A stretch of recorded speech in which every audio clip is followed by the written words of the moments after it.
Сохраним память о подвиге героев Великой Отечественной войны. Шариф Шагимарданович, расскажите, пожалуйста, где вы родились и когда? Я родился в Зиянчуринском районе.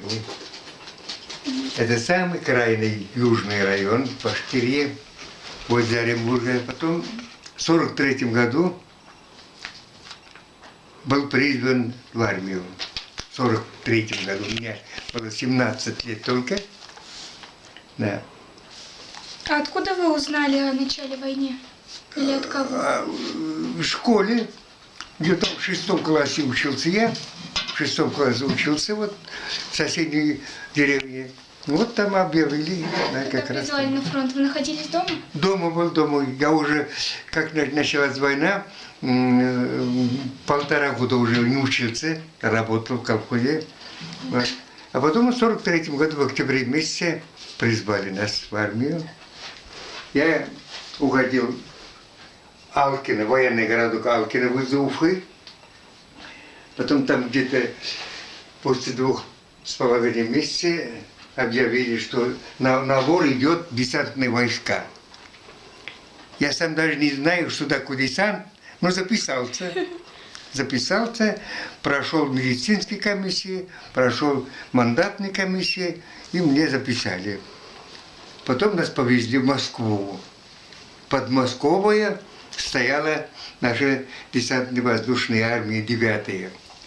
Вот туда приехали мы, и нас с первых дней начали сперва ознакомиться с парашютом, что такое парашют, как его складывается, как его одевать и так далее, и так далее.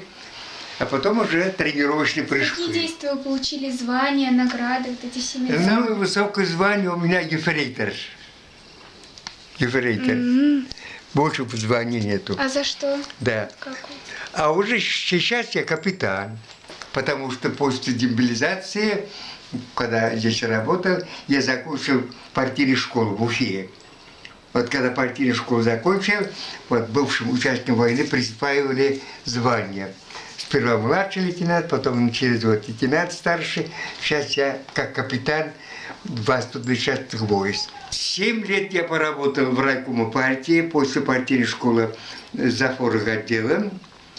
Потом в хрущевские времена нас из аппарата райкома направляли в отстающий колхоз председателями колхоза.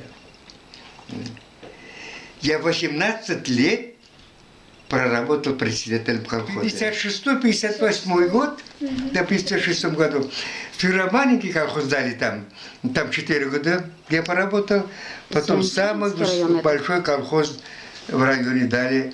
Значит, это какой район? Зиянчуринский, да. Я там 14 год поработал.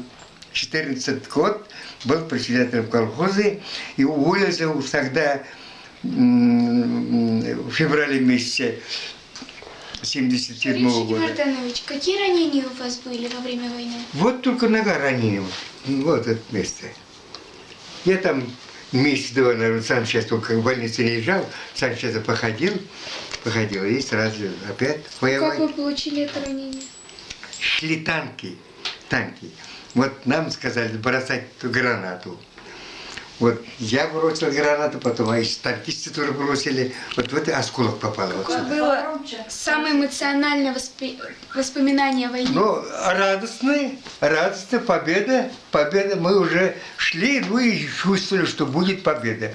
Потому что не такая сильная шла сопротивление против нас за границей, вот на территории Венгрии, Австрии, Чехословакии и так далее. Ну и там я говорил, вот дальше, партизаны этих стран помогали тоже. Сохраним память о подвиге героев Великой Отечественной войны.